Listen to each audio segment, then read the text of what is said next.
ஸ்ரீமதி ராமானுஜாய நமः. சர்வோபனிஷதோ காவः தோக்தா கோபாலநந்தனः பார்த்தோ வத்சஸ் சுதீர்போக்தா துக்தம் கீதாமிருதம் மஹத். நாள்தோறும் பகவத்கீதையில் இப்போ நம்ம பார்த்துட்டு இருக்கிறது விஸ்வரூப சந்தர்ஷன யோகம்ன்ற 11வது அத்தியாயம். இதில் கடந்த 2 ஸ்லோகங்களாக அர்ஜுனன் உலகத்தாருக்கு மட்டும் இல்லை, தனக்கும் பகவானுடைய இந்த விஸ்வரூபத்தை கண்டு நடுக்கமாயிருக்கு அப்படின்றத எதனாலன்னு விளக்கினார். இப்போது 25வது ஸ்லோகத்துலேயும் அதனோட தொடர்ச்சியாக தான் எதனால் எனக்கு இந்த நடுக்கம் பயம், அதுக்கு வழியும் நீயே தான் காட்டணும்னு சொல்லி அர்ஜுனன் வேண்டதை நம்ம 25வது ஸ்லோகத்தில் பார்க்க போகிறோம். தம்ஷ்ட்ராகராலானி சதே முகானி दृष्ट्वैव कालानलसन्निभानि दिशो न जाने न लभे च शर्म प्रसीद देवेश जगन्निवास. தேவேஷ ஜெகன்னிவாசன்னு 2 விழிச்சொற்களால் அர்ஜுனன் பகவான் அழைக்கிறாரா. ஹே தேவேஷ, தேவேஷனா தேவர்களுக்கெல்லாம் தேவனே.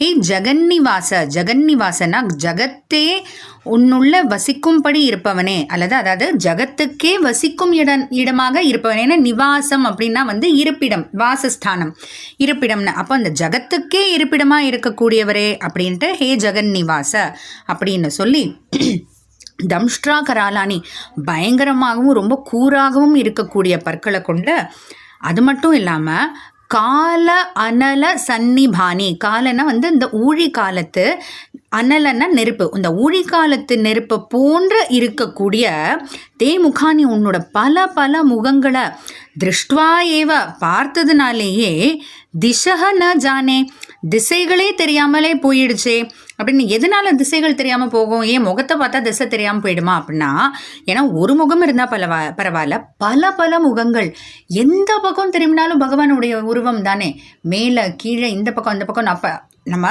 பொதுவாக ஏதோ ஒரு பக்கம் பார்க்குறோன்னா இது கிழக்கு திசை மேற்கு திசை அப்படின்னு நம்ம சொல்லலாம்.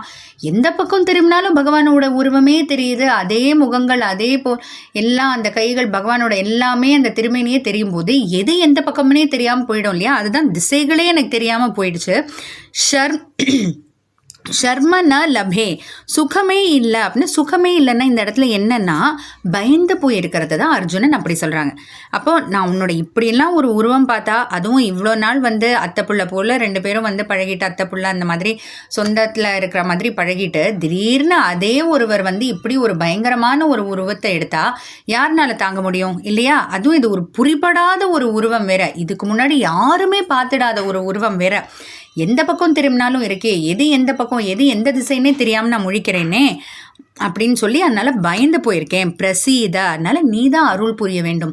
ஏன் பகவான் என்ன அர்ஜுனனுக்கு என்ன தண்டனை கொடுக்குறாரா இல்லை தண்டனை கொடுக்க போறாரா, எதுக்கு அருள் புரியணும் அப்படின்னு அர்ஜுனன் கேட்குறாங்கன்னா, இந்த பயம் எனக்கு வந்துடுச்சு, ஆனால் இந்த பயம் இல்லாமல் அதை நீங்கி நான் உன்னுடைய இந்த உருவத்தை அனுபவிக்கிற மாதிரி நீ தான் அருள் புரிய வேண்டும், அதுக்கும் நீ தான் செய்யணும். ஏன்னா முதல்ல சொத்து பட்டியலை காட்டுன்னு சொல்லி கேட்க 10வது அத்தியாயத்தில் பகவான் எல்லாத்தையும் எடுத்து சொல்கிறாரு. அடுத்து இதெல்லாம் நீ சொன்னதெல்லாம் சேர்த்து உன்னோட உருவத்தை பார்க்கணும், அதுக்கு நீயே தான் அருள் புரிய வேண்டும். ஏன்னா தன்னோட ஊனக்கண்களால் பார்க்கணுன்னா எப்பயோ பார்த்துருக்கலாம் இல்லையா, அதுக்கும் நீ தான் அருள் புரிய வேண்டும்ன்றதுனால தான் பகவான் திவ்ய கண்களை கொடுத்து அந்த ரூபத்தையும் காமிச்சு பார்க்க வைக்கிறாரு.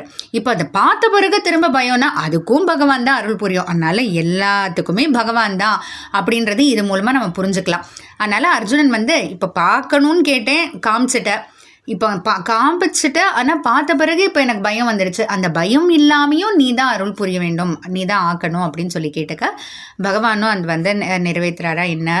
அடுத்தடுத்து அர்ஜுனன் என்ன இந்த பகவானுடைய விஸ்வரூபத்தில் கண்ட அற்புதமான காட்சிகள்லாம் தொடர்ந்து பார்த்துட்டு வரலாம். ஜெய் ஸ்ரீ கிருஷ்ணா.